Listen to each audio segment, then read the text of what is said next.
formality between things. What's it called? The biography. I read it for my father.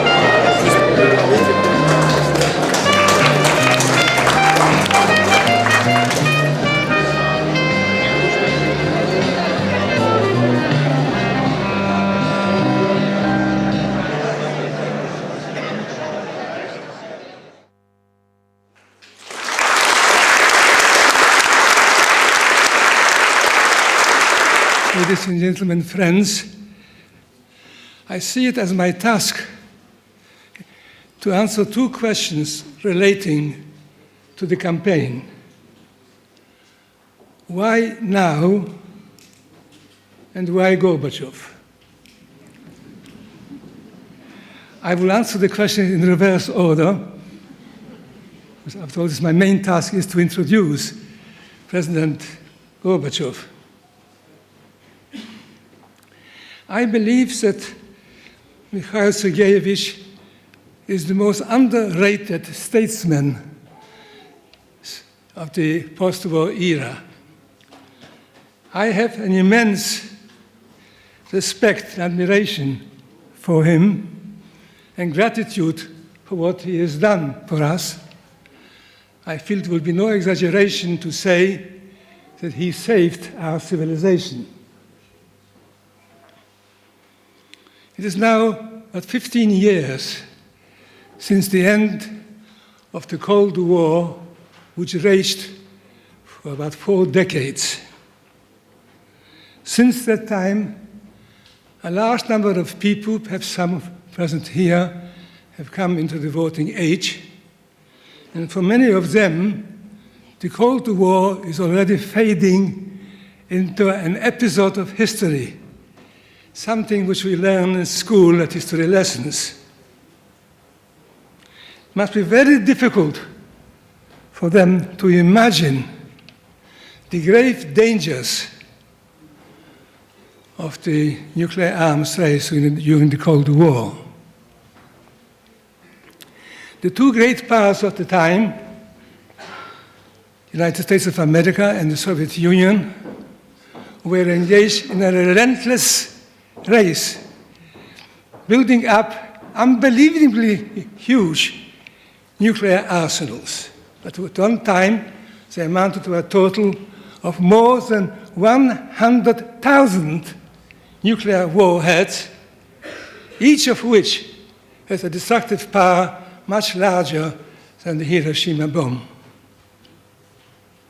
If all these weapons and arsenals were detonated, the result would have been not only the end of our civilization, but possibly also the end of the humankind. But with all these huge arsenals, neither side felt secure. And the military establishment on both sides of the Iron Curtain, scientists kept on inventing new means, improving the weapons of their own side, trying to make the weapons of the other side more vulnerable.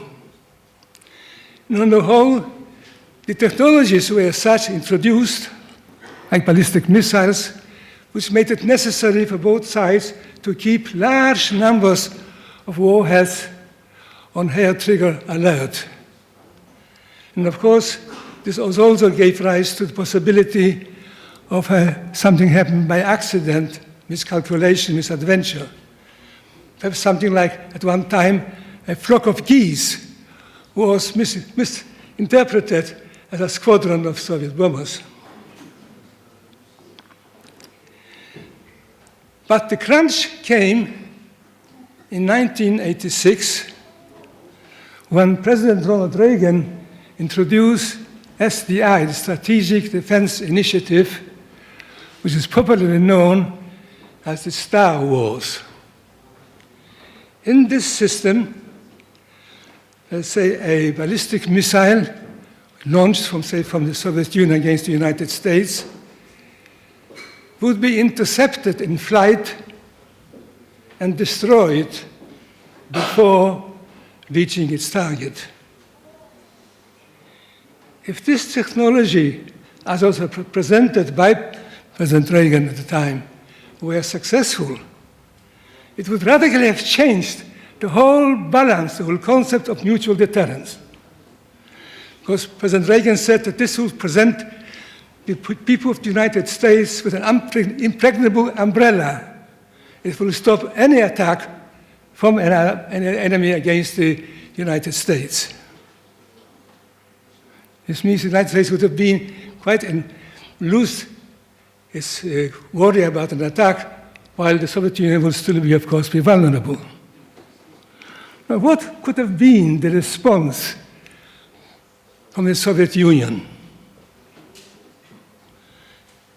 With an economy rather stagnating and overburdened, with an extremely high cost of keeping up the nuclear arms race, the Soviet Union would not have been able to cover the cost of introducing a similar system as the Americans have done. And if at that time a hardliner, maybe somebody like Leonid Brezhnev, were in power, it's quite likely that he would try to bring matters to a head by a preemptive strike before the United States becomes invulnerable, thus provoking probably a Third World War with the terrible consequences which I described earlier.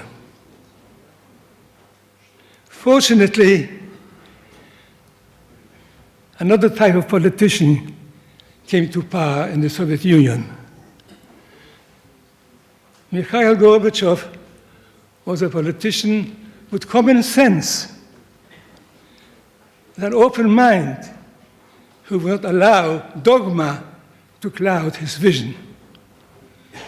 And he took a momentous decision, a decision to bring the nuclear arms race to an end. But this decision was much more far-reaching than just bringing the nuclear arms race to an end.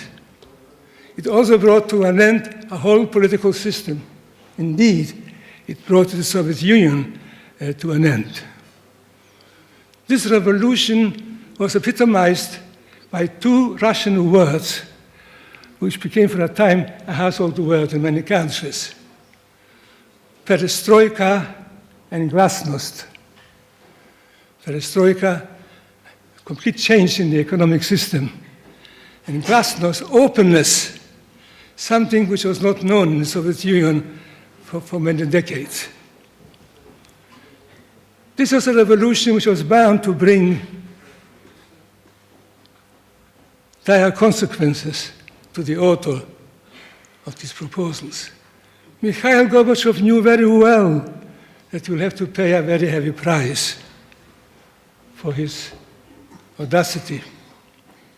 And indeed, as you know, he was removed from power. But even so, even as you have heard in the introduction, he is still now very active in all matters relating to peace in the world, to security in the world. In his book, Perestroika, he said, one should not base the security of one's own nation in terms which spell out insecurity to other nations. And this is the principle of global security. And he is the man who introduced this. We could hardly have had a better person to come to talk to us than Mikhail Gorbachev, a man of enormous courage. Ladies and gentlemen, on your behalf, I extend a very warm welcome to our main guest, Mikhail Gorbachev.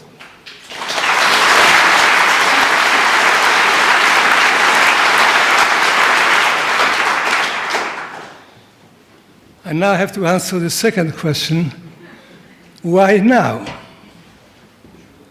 And the simple answer, of course, is any time is now when you deal with an ongoing problem of such dimensions as the existence of nuclear weapons. But it's not so simple, because one consequence of the Cold War coming to an end was that the public in general conceived that this was also the end of the nuclear threat. Many opinion polls have shown a very large drop in the proportion of people who thought that the nuclear issue is something which still should be on the agenda of serious problems facing mankind. And many people told me that, in fact, if now raising the nuclear issue, nobody will listen to me. They're no longer interested in this. I do raise the issue because I believe that the problem cannot be solved by pretending that it does not exist. One cannot cure a disease by a resolve not to talk about it. On the contrary, you have to talk about it and have an early diagnosis, and this is the best chance for cure.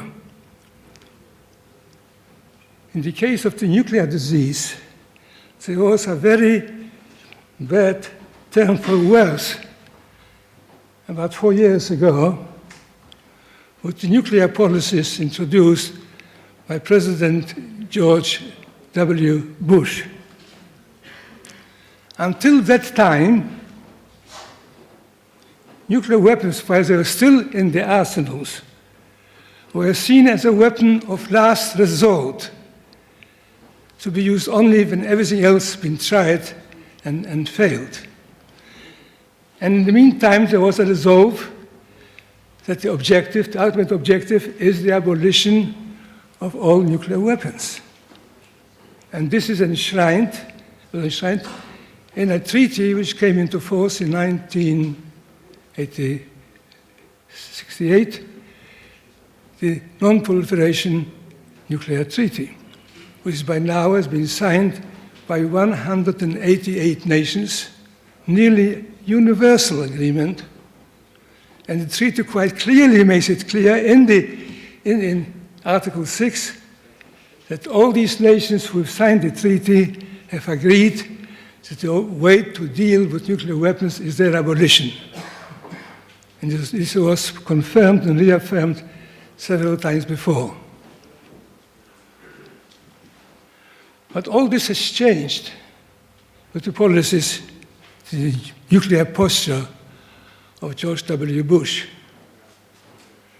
According to his policies, nuclear weapons have become a weapon of first use. They're now being treated like ordinary type of explosives to be used in any conflict, perhaps even preemptively, if need be. This is the policy which we now face. President Bush, of course, always claims that he is against proliferation. But actually, his policies are a receipt for proliferation. If the country, the United States, the largest, the richest country economically and militarily, if the United States feels that it needs nuclear weapons for its security, so how can you deny such security to nations which are really insecure? And the decision by George W. Bush that we must keep nuclear weapons, but only by the nations which are friendly to the United States for security, I say, is a prescription for proliferation. And this has created a very dangerous situation. And the only way I can see we have to strive for is to abide by a treaty which is being signed, I said, by 188 nations, including all 5 overt nuclear states. They are taking it solemnly and legally they are committed to this policy. And by denying this policy, they violated the international treaty, which is the basis of a civilized world. If we don't abide by treaties, then we will simply be going into anarchy. We talk a great deal nowadays about terrorism. Of course, quite rightly, we're very worried about this. Is there a link between having nuclear weapons and terrorism? Does the possession of nuclear weapons help in reducing the danger of terrorism? Well, the answer, of course, is no. On the contrary, it increases the dangers of terrorism, because as long as nuclear weapons are in the arsenals, sooner or later, an Al-Qaeda or some other terrorist group will get hold of a weapon or of the materials to make them. And should this happen, then the tragic events of 9/11 will just fade into insignificance. The result will be 100 times greater than this. There is another aspect of terrorism which relates to nuclear weapons. At the present time, we live in a culture of violence because we are basing our security on the threat of the use of the worst type of weapon scientists can invent. How can we ask the young generation to abide by the culture of peace if they know that this peace is predicated on the existence of weapons of mass destruction? If we want to get rid of terrorism, we must also change our culture. The culture of violence permeates to society, almost every walk of life. I believe, ladies and gentlemen, that in this nuclear age, in this world in which we more and more rely on each other, the interdependent world, we can no longer afford to go to war. We must learn to think, to solve our disputes by negotiations, by peaceful means. We've got to establish a culture of peace. If we want peace, we have to prepare for peace. And this means in education at every level. And this is where our campaign comes in. And I hope it will be successful. Thank you very much.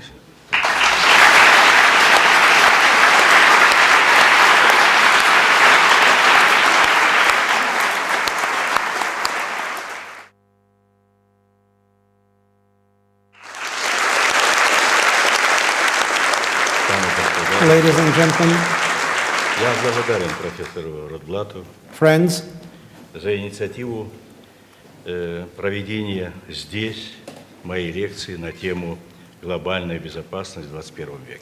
I appreciate the initiative of Professor Rotblat to have here my lecture on the theme of global security in the 21st century. Мы друзья с профессором. Professor Rotblat and I are friends.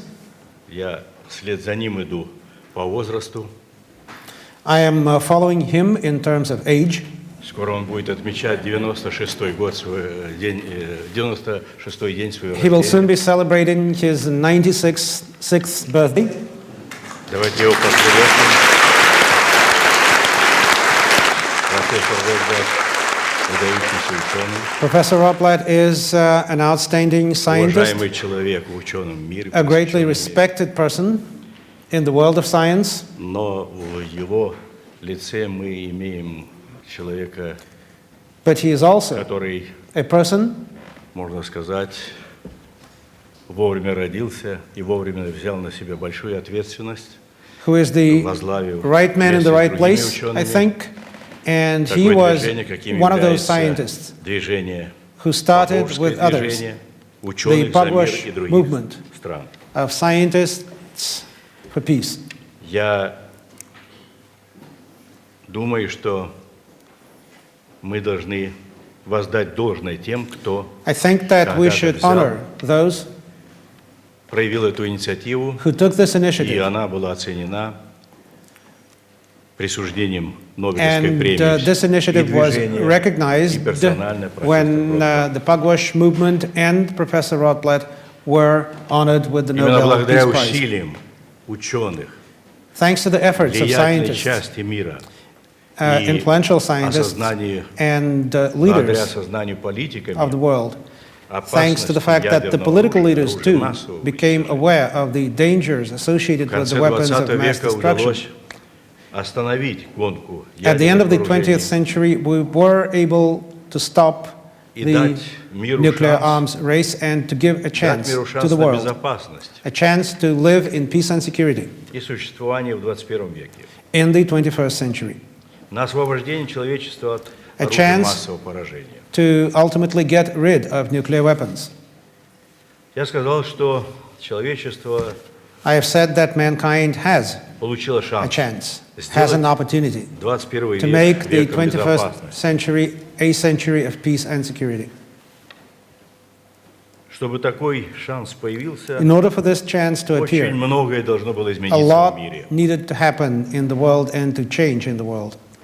Кардинальные системные изменения в First of Советском all, Союзе, the drastic России, systemic changes in the Soviet давшие Union, in импульс Russia, демократическим that gave преобразованиям an impetus to democratic Центральной и change Восточной Европы, in Central and Eastern Europe, преодоление раскола Европы и мира на блоки, the end of the division of the world into opposing alliances, объединение the Германии, unification of Germany, изменение отношений между Советским Союзом, Россией и a change in the Соединенными relationship Штатами. between the Soviet Union and Russia on the one hand and the United States on the other В hand. результате чего мы стали на путь сокращения As a result ядерных of this, we вооружений. started the process of reducing nuclear И теперь мы weapons. можем говорить о ликвидации целого класса ядерного оружия. A whole category of nuclear missiles has been eliminated. Хотя и с трудом, но идет процесс And сокращения even though it's a difficult стратегических process, вооружений. the process of reducing strategic weapons is also underway. Я особо выделяю стратегических вооружений, поскольку I'm emphasizing strategic на nuclear примере weapons. одной советской ракеты могу because- показать, что это за страшное оружие. Let me tell you, just one Soviet missile can show you how terrible this weapon is. В одной ракете One- СС-18 SS-18 missile заключено 100 Чернобылей, has the power of 100 Chernobyl а их тысячи. explosions. И у нас And there are их thousands of strategic missiles, both in Это our надо country знать. and in the United States. Это надо So this is something that we need to know. Наконец, подписание Конвенции о ликвидации And химического finally, оружия. let me mention the Convention on the Elimination of Chemical Weapons. Итогом этих перемен So all of these changes, all Стало of these окончание events холодной войны. resulted in the end of the Cold War. это поставило в повестку дня And this placed создание on the нового мирового agenda порядка. the need to create a new world order. К сожалению, Unfortunately, ожидания, возникшие в The этой связи expectations к началу that were 90-х raised годов at the end of the 1980s, the beginning of во многом 1990s, не оправдались. have not been fulfilled. Почему это произошло? Why did this happen? Думаю, что по окончании I холодной think войны, that after the end of the Cold War, по крайней мере, были допущены две серьезные at least ошибки. two serious mistakes were made. Во-первых, лидеры стран мира First of all, не занялись the всерьез leaders строительством of the world's countries действительно нового мирового did порядка. not take seriously the И need to предпочли build a truly new world order. этому Instead, геополитические игры they started to и play традиционную борьбу geopolitical за сферы games влияния. and started to fight for spheres of influence. В результате к As a неутихшим, result of this, по-прежнему опасным in конфликтам, addition to the old conflicts that are still dangerous доставшимся в наследство and that we от inherited прошлой эпохи, from the past, возникли новые, we have seen new conflicts. причем конфликты, Conflicts, которые возникли и в Европе, even in Europe, и переросли даже в военные столкновения. and military hostilities even in our continent. И вторая ошибка. And the second mistake Мы that was made, недооценили появление опасностей, we underestimated исходящих the от dangers негосударственных associated with non-state entities. образований. Не увидели We did not properly see вовремя, как экстремисты, how фундаменталисты extremists and различного толка fundamentalists of different kinds превращают недееспособные were государства turning failed states в свои вотчины. into their hunting grounds. Особенно это проявилось в Афганистане. We saw но не this in только там. particular in Afghanistan, but also in other places. Теракты 11 сентября The 2001 года terrorist attacks of September 11th высветили неподготовленность highlighted the unpreparedness международного of the world сообщества community к отражению for и предотвращению the новых угроз. new threats, for preventing the new threats. В этом, как в капле воды, And this actually reflects отразился тот факт, the fact что мы уже живем в that глобальном while мире, we already live in a global world, но не знаем, как им управлять. we don't know how to achieve some governance in this new world, Как справиться с вызовами 21 века? how to deal with the challenges of the В новых 21st century условиях, совершенно кардинально in totally new изменившихся conditions, in conditions that have changed Мы radically. пытаемся решать проблемы We старыми are подходами. still trying И to попадаем solve problems by using old methods. в ловушки все новые. This is why we find ourselves again and again in a trap. Вызовы перед миром огромны. The challenges faced Их by the нельзя world обойти. are colossal. Их They нельзя cannot be ignored. проигнорировать. They cannot be bypassed. Их надо решать. They should be addressed. Но для этого нужно создавать But in order to do so, новый мировой порядок, a new в рамках world order которого is взаимодействовали и a крупные world order in государства, и which средние, states and nations would interact. Big И states, гражданские small states, институты. medium-sized states, and civil society institutions would interact. Сейчас перед миром три Today, the главных world is вызова. facing three main challenges. Вызов безопасности, The challenge of security, включая including опасности, связанные the с оружием dangers массового associated поражения, with the weapons of mass угрозой destruction терроризма. and the threat of terrorism. вызов бедности и The отсталости, challenge of poverty and backwardness, охвативших половину населения земного in шара, which half the population of the world have to live. где живут на $1-2, Billions of people still лишены live условий on $1 or $2 a достойных day. человека. They live in conditions that are not worthy of mankind. Где происходят такие процессы, которые And it's угрожают in this нестабильности всему миру. third world that we see processes that threaten the world with more instability. Вызов экологический, And finally, the challenge to our environment. конфликт между The человеком и остальной conflict природой between достиг man and the таких rest of масштабов, nature что мы сегодня is говорим on such a scale that о today глобальной we экологической can угрозе. speak of a global environmental crisis, a global environmental threat. Подорваны экосистемы, The ecosystems have been undermined. загрязнение воздуха достигло опасных The pollution размеров, of the atmosphere is at a dangerous level.